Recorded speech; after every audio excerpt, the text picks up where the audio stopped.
Aos 16 anos, drogada e prostituída, Cyntoia Brown teve sua vida revirada de ponta cabeça após tirar a vida de um cliente. A questão é, foi mesmo um assassinato ou apenas legítima defesa? Ei mundo, meu nome é Fabi Medeiros e sejam muito bem-vindos a este canal. Aqui tem vídeo novo toda quinta e todo domingo, sempre com temas criminais e também curiosidades que acontecem ao redor do mundo. Então se você gosta desse tipo de conteúdo, para tudo o que você está fazendo, que eu vou te contar essa história.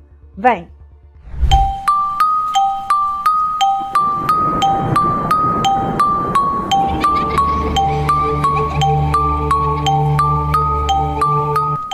Cyntoia Denise Brown nasceu em Fort Campbell, Kentucky, Estados Unidos, em 29 de janeiro de 1988.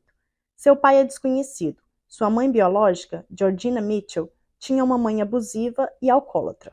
Então assim, gente, quando a mãe da Cyntoia, a Georgina, estava na segunda série, a mãe dela, ou seja, a avó da Cyntoia, deixou ela na casa da vizinha e tentou tirar a própria vida. Ela disparou contra a barriga, mas felizmente ela não morreu. A avó da Georgina, ou seja, a bisavó da Cyntoia, também tinha problemas com álcool e também tentou tirar a própria vida. No caso, ela conseguiu. Ela pegou uma espingarda e disparou contra o próprio peito, então ela não resistiu e foi a óbito. Os irmãos da Georgina, ou seja, os tios da Cyntoia, todos apresentavam transtornos psicológicos. Algum tipo de transtorno eles apresentavam. Então parece que era uma coisa ali meio que genética, uma coisa de família. Até que a Cyntoia, então, ela nasceu. A mãe da Cyntoia, ela bebeu durante toda a gestação, e depois ela começou a fazer uso de substâncias mais pesadas ainda, no caso o crack. Então com isso, aos 2 aninhos de idade, ela não conseguia mais cuidar da própria filha e ela deu a Cyntoia para adoção. Ela levou a Cyntoia para que ela fosse adotada por uma família que tivesse então condições de cuidar dela. Tem uma questão também, desde os 6 meses de idade, a Cyntoia já ficava indo e voltando da casa de uma mulher que se chama Leonette Brown. E foi essa Leonette que veio futuramente a adotar a Cyntoia quando ela estava com 2 aninhos. Então a Cyntoia foi morar com essa moça, com a Leonette, pegou inclusive o sobrenome da Leonette, que é o Brown, e foi viver nessa casa, nesse lar cheio de carinho, cheio de amor. Embora a Leonette desse muito amor para a Cyntoia e o lar fosse um lar muito amoroso, a Cyntoia começou a apresentar problemas ali no início da adolescência, com 10, 11 anos. Então ela começou a ter problemas com o sistema judicial juvenil. Entre abril de 2001 e setembro de 2003, depois de cometer crimes contra uma pessoa e crimes contra a propriedade, ela ficou sob a custódia do Departamento de Serviços Infantis do Estado, o DCS, e durante esse período, Cyntoia fugiu das instalações várias vezes, terminando como fugitiva nas ruas de Nashville, em agosto de 2004. Eu falei Nashville, gente, porque embora ela tenha nascido em Fort Campbell, que é no Kentucky, toda essa história aconteceu em Nashville, que é no estado do Tennessee. Então foi ali que ela foi criada, e começou a ter problemas com a lei. E aí nesse período ela parou de frequentar a escola, ela ficava indo e voltando para casa, ela dormia nas ruas, ela ficava ali meio que perdida, sabe? Tentando fugir de casa, mas não tinha como. Ela também não queria ficar em casa. Então, uma situação bem complicada. Ela se sentia um pouco abandonada, eu acho. Ela tinha uma visão do mundo muito diferente. Então, assim, em uma dessas fugas, porque, como eu falei para vocês, ela ficava indo e voltando desse sistema penitenciário ali, juvenil. Em uma das fugas, a Cyntoia acabou conhecendo um rapaz chamado Garyon McCluthan. Eles começaram a ter um relacionamento, ele era mais conhecido como Cut, e ali eles foram morar em um hotel, é uma espécie de hotel barato que chama In-Town Suites. Bom, então os dois ficaram morando ali.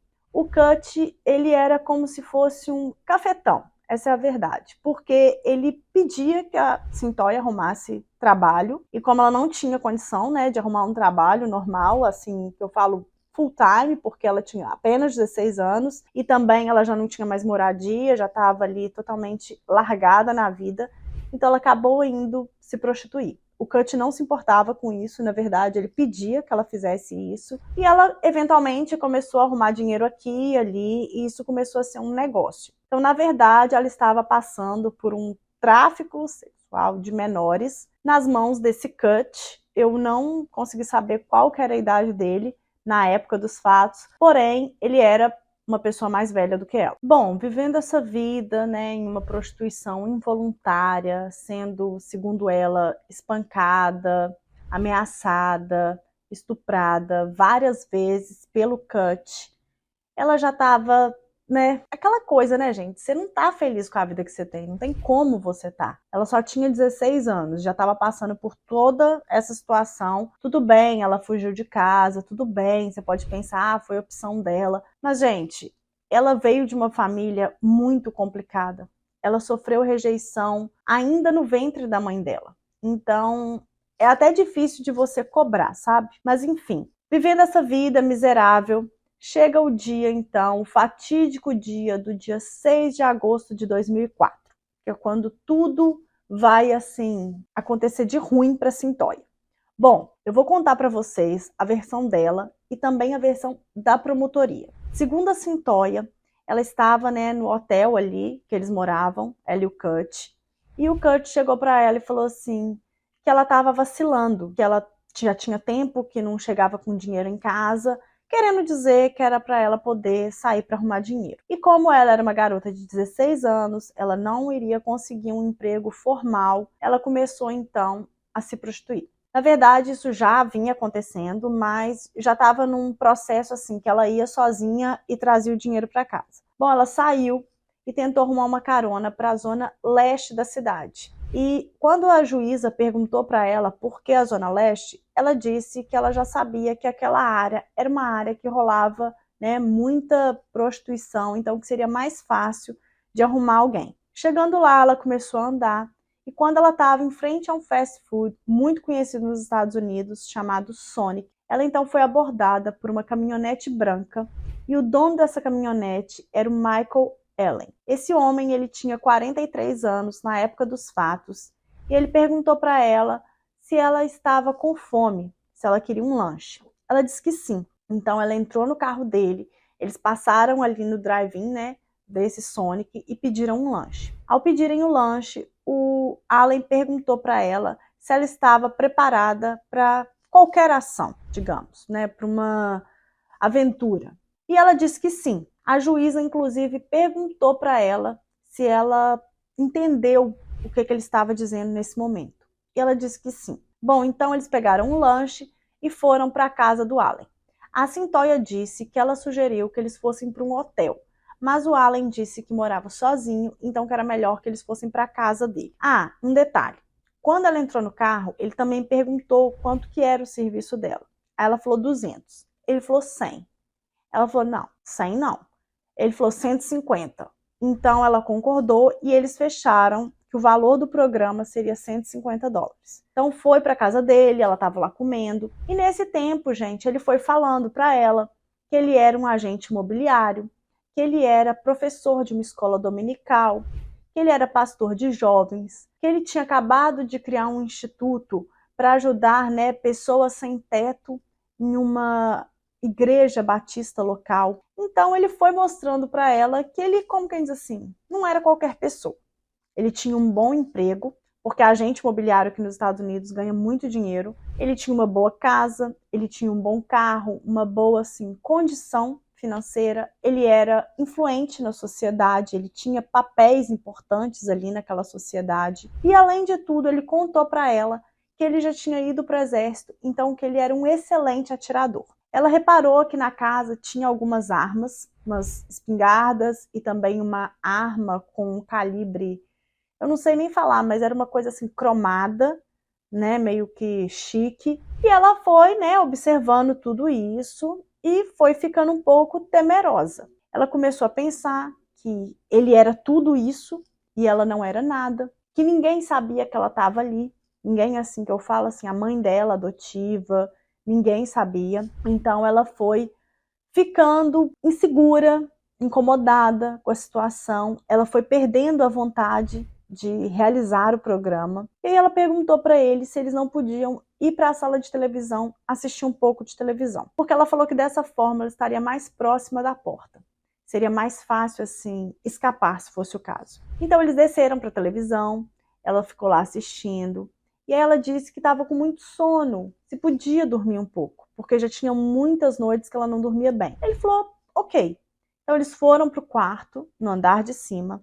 Chegando lá, deitaram na cama e ela estava tentando ali, né, dormir ou relaxar um pouco. E ele começou a acariciá-la, começou a tocá-la e ela não foi gostando disso. Ela virou de lado, né, demonstrou assim que estava dormindo, sabe? Quando você faz assim, e você não quer. Quem é mulher sabe. Então você vai ficando, né, incomodada, de saco cheio, até que teve um momento que ela virou de supetão, já enfurecida, e ele olhou para ela com um olhar assim de bravo, e na cabeça dela ela pensou, poxa, ele vai me bater, ele vai me espancar agora. Eu tô falando de uma criança, gente, que era acostumada a ser agredida, que era molestada, que era vítima de prostituição, então é uma cabeça que já não é muito normalzinha. Normalzinha que eu digo não é falando de forma pejorativa e querendo ser grosseira. É uma forma assim, ela já tinha muitas coisas na cabeça dela que pesavam, ela já tinha esse sentimento de rejeição e ela já vivia uma vida amedrontada. Então, depois de ouvir toda essa história do Allen, depois de estar numa situação desconfortável, ela queria ir embora, mas ela disse que não conseguia falar para ele que queria ir embora porque ela ficou com medo. Ele tinha arma em casa, ela tinha visto as armas. Ele era um bom atirador, porque ele tinha mencionado para ela que era. Então, uma menina de 16 anos, acredito que até eu, que sou bem mais velha, eu também ficaria com medo. Bom, naquela situação ali, completamente fragilizada, ela pensando que ele ia bater nela, ele com aquele olhar de mal para ela, ele faz assim com o braço para fora da cama, como se fosse pegar algo. Na cabeça da Cyntoia, nesse momento, ele ia pegar uma arma para matá-la. Foi tudo que passou na cabeça dela. Isso tudo, gente, segundo o testemunho dela. Quando ela pensou que ele iria pegar uma arma, antes dele voltar com o braço, ela pegou uma arma calibre 4.0, eu nem sei se é assim que fala, mas ela pegou essa arma que estava na bolsa dela, e eu não sei te falar como que essa bolsa estava tão próximo, como que isso estava ali próximo dela, mas fato é que ela pegou essa arma e atirou na cabeça dele, na nuca dele. E aí, ele foi a óbito. Como não foi encontrado, né, nenhum sinal de estupro, nenhum sêmen do Allen nela, nada. Os exames não constataram nada. A promotoria queria entender aonde que foi então que ela teve tanto medo assim, sendo que eles nem chegaram às vias de fato. E aí a Cyntoia disse que, embora eles tivessem concordado em $150, como tudo isso aconteceu, né, que eu acabei de contar para vocês na versão dela, então não deu nem tempo de chegar a fazer nada, porque antes de qualquer coisa acontecer, ela entrou em pânico, ela ficou com muito medo e atirou contra ele. A família do Allen, gente, e os amigos, eles negaram veementemente a versão dela, falaram que jamais ele teria contratado uma menina para poder, né, prestar serviços sexuais, que isso não era do feitio dele, que não condizia, que aquilo ali não era verdade.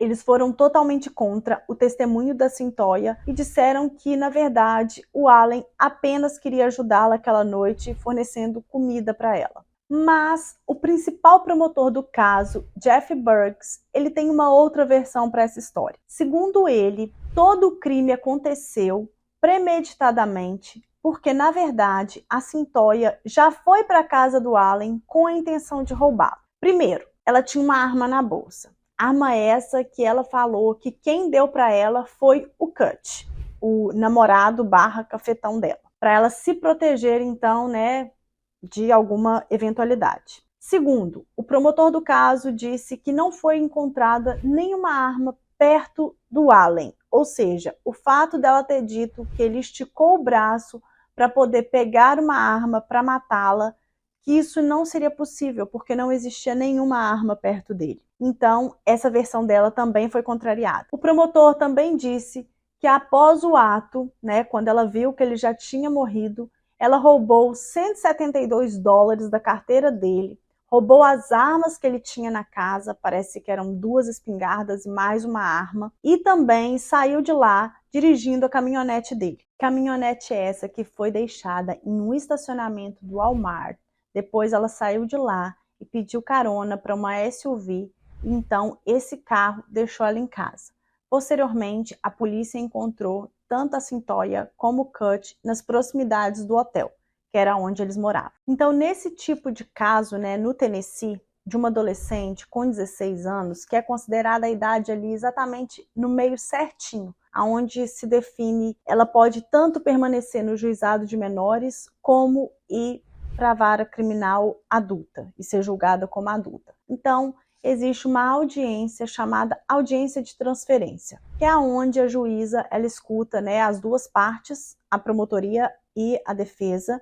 Ela escutou toda a história da Cyntoia, que foi essa que eu contei para vocês, a versão dela dos fatos e também a versão da promotoria, e ela tinha que decidir. Ou a Cyntoia continuaria com o juizado de menores, e se ela continuasse, ela ficaria até os 19 anos sob a custódia do juizado, então seria uma pena considerada mais branda. E caso ela fosse para a vara criminal para ser julgada como adulta, então ela não teria nenhuma chance, porque diante do crime que ela cometeu, ou ela pegaria perpétua, ou seria no mínimo 51 anos de prisão até conseguir a condicional. Então, eles estavam lutando muito para que ela ficasse, no caso a defesa, para que ela permanecesse no juizado de menores. Porém, no dia 14 de novembro de 2004, a juíza decidiu que o caso dela não tinha como, que era um risco muito grande manter a Cyntoia em um sistema judicial juvenil. Depois disso, a Cyntoia foi presa, para poder aguardar o julgamento. Ela foi acusada de homicídio qualificado, roubo agravado, posse de arma de fogo e representação criminosa. Então agora a gente entra com as provas apresentadas tanto pela defesa como pela acusação. Pela acusação já tem aquele fato que eu mencionei para vocês anteriormente, que a polícia não encontrou nenhuma arma próxima a Allen, e também que o tiro que ele tomou na nuca era sugestivo de que ele estivesse dormindo quando foi baleado. A perícia observou que após a morte, Allen estava deitado com as mãos como se fosse assim, gente, sob a cabeça e os dedos entrelaçados. Em 14 de agosto, Cyntoia foi levada ao Western Mental Health Institute para uma avaliação mental. Ela foi submetida a vários testes, e em um desses testes ela tinha que observar algumas imagens que o examinador colocava para ela, o psicólogo.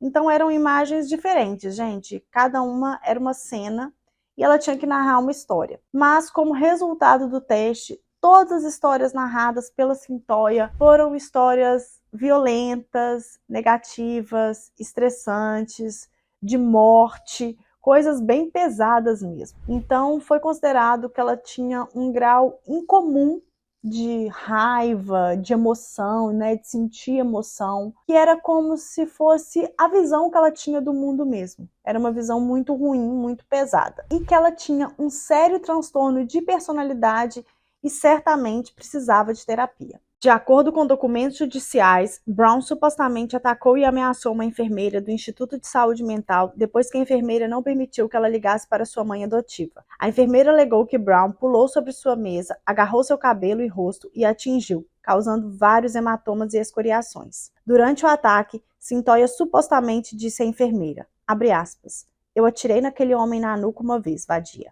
Vou atirar em sua nuca 3 vezes. Adoraria ouvir seu sangue espirrar na parede. Fecha aspas. A enfermeira, junto com outro funcionário do instituto, testemunhou o incidente no julgamento. 3 presidiários, na esperança de receber clemência em seus próprios casos criminais pendentes, alegaram que Brown falou com eles sobre o crime e confessou ter matado Allen, abre aspas, só para ver como era matar alguém. Fecha aspas. Uma detenta mais tarde deu à polícia um bilhete em que Brown teria dado a ela e dizia, abre aspas, tudo é verdade, juro pela minha vida, exceto por achei que ele estava pegando uma arma e a sensação de nervosismo. Fecha aspas. No julgamento, um examinador de documentos forenses testemunhou que, em sua opinião, a nota foi escrita sim por Brown. O companheiro de cela para quem Brown deu o bilhete e com quem falou também testemunhou no julgamento. Outras evidências contra Brown vieram de um telefonema entre ela e sua mãe adotiva. Durante a ligação, Brown disse, abre aspas, eu matei alguém, eu o executei, fecha aspas. Já os advogados de defesa alegaram que Allen tinha sim um lado negro, que ele tinha 43 anos e abordou uma menina de 16, então que já tinha sim uma maldade ali na atitude dele, que não foi simplesmente para querer ajudá-la ou dar alimento para ela. E, na verdade,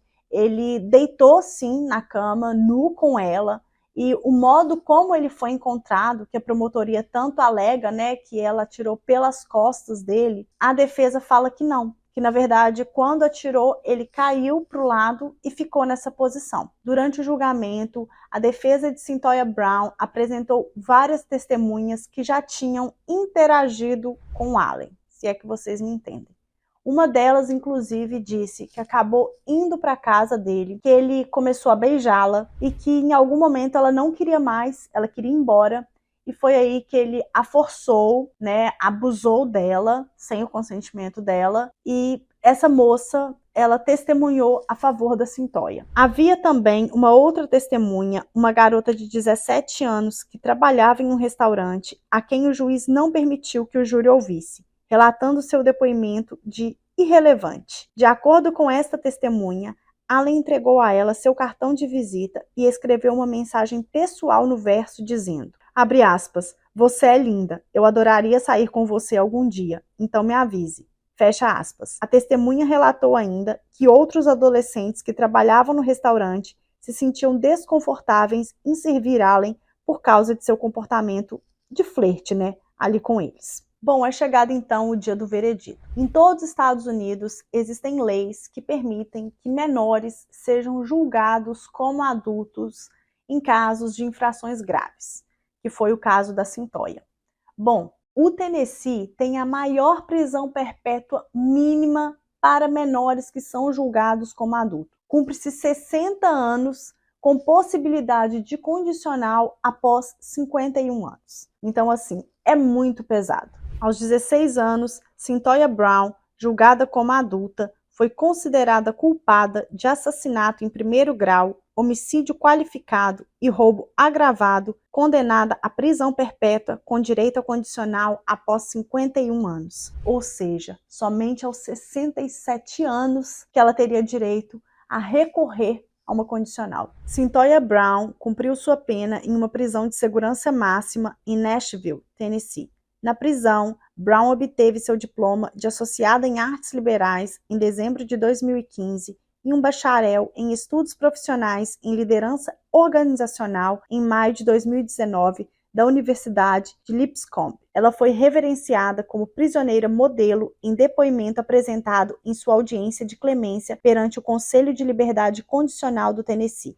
O ex-cafetão e namorado de Cyntoia Brown, Gary McGlothen, ele morreu aos 24 anos após ter sido baleado no dia 30 de março de 2005. Ainda na prisão, Cyntoia Brown casou-se com o músico e empresário Jamie Long, CEO da JFAM Music, e agora ela é conhecida como Cyntoia Brown Long. Bom, tudo teria terminado desse jeito, né? Ela ficaria presa, cumpriria perpétua, se não tivesse havido uma reviravolta nesse caso todo em 2017. Então, quando chegou no dia 21 de novembro de 2017, esse caso ele começou a se popularizar na mídia, ele foi pipocando mesmo assim, gente, de uma forma muito grande, porque vários artistas, pessoas muito famosas, começaram a dar publicidade e a pedir pela clemência de Cyntoia Brown. Então, assim, o caso se tornou viral após várias postagens de mídia social e celebridades de alto perfil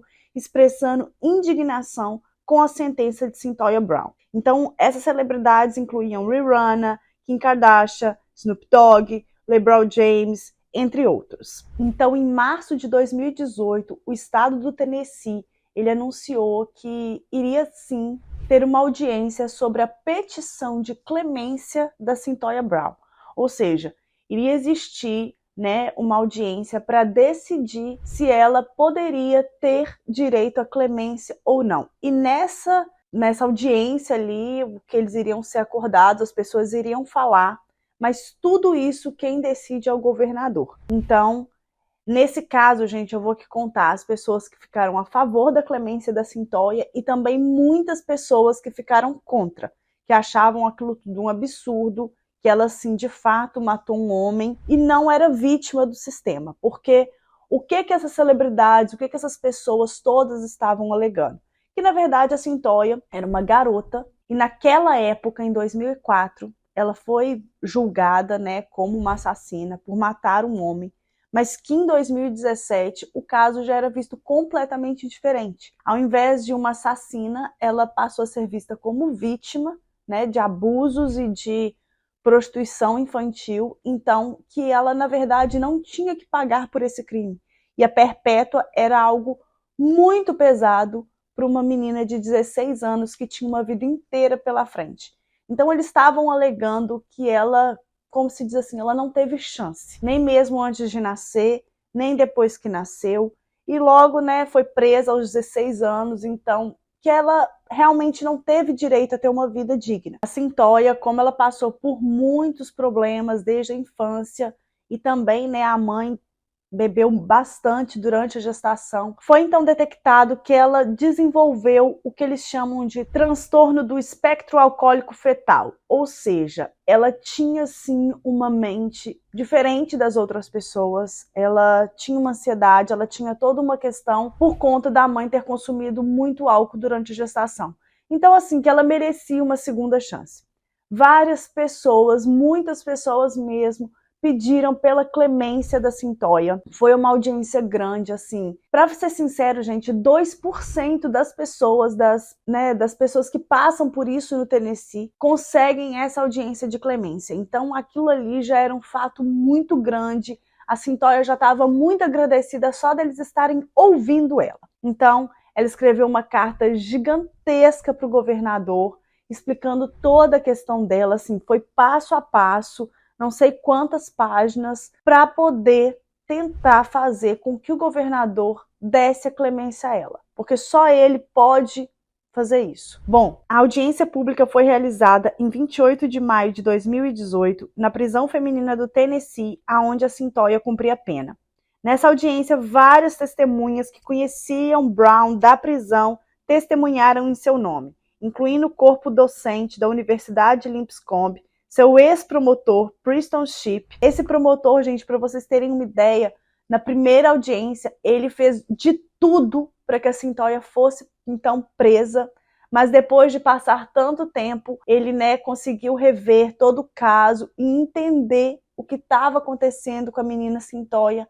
E agora, nessa nova audiência de clemência, né, para tentar pedir a clemência, ele estava a favor da Cyntoia, ele já tinha mudado de opinião, então ele era uma das pessoas que somavam positivamente para a clemência da Cyntoia. Funcionários da prisão, defensores dos direitos das vítimas locais e até um líder local sem fins lucrativos que dirigiu um grupo de orientação para adolescentes em risco, ou seja, era muita gente mesmo. Então, assim, o governador do Tennessee à época, o Bill Haslam, ele começou, gente, a ter muitos pedidos mesmo, eram cartas, redes sociais, tudo assim, inundou o gabinete dele, de modo que todo mundo, assim, muita gente mesmo, muita gente, muita mídia, muita gente famosa pedia a clemência da garotinha Cyntoia.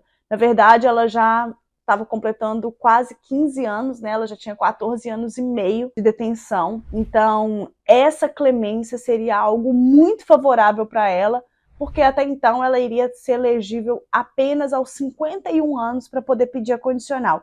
Então era uma coisa, gente, assim, extremamente importante para ela. Ela estava enlouquecendo, sabe? Ela queria muito sair da cadeia, ela queria muito conseguir viver a vida dela. Afinal, ela entrou ali muito jovem, ela acabou amadurecendo dentro da prisão. Bom, o detetive Charles Robinson escreveu uma carta de 7 páginas pedindo ao governador Haslam que não desse clemência a Brown. Ele escreveu, abre aspas, Cyntoia Brown não cometeu este assassinato porque era uma escrava sexual infantil, como seus defensores gostariam que você acreditasse. O motivo de Cyntoia Brown para assassinar Johnny Allen durante o sono foi roubo. Fecha aspas. Ele também escreveu, abre aspas, no início dessa investigação, considerei a possibilidade de que Cyntoia Brown tivesse justificativa para matar Johnny Allen. Na conclusão dessa investigação, minhas descobertas foram que ela não tinha justificativa para matar o Sr. Allen e sua única motivação para o assassinato foi um roubo.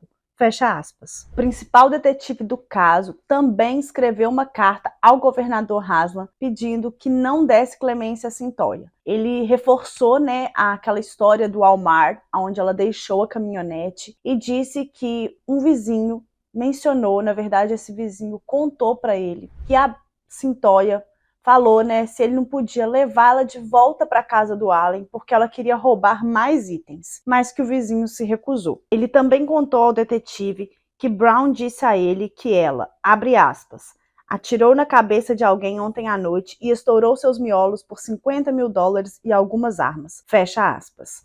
Então, assim, o próprio vizinho disse que ela falou isso. Era o testemunho dele. O principal detetive do caso pegou essa história, escreveu para o governador, querendo dizer assim, olha, tá vendo? Ela não fez isso de forma impensada e para se proteger. Ela já tinha isso em mente. Então, era todo o tempo, gente.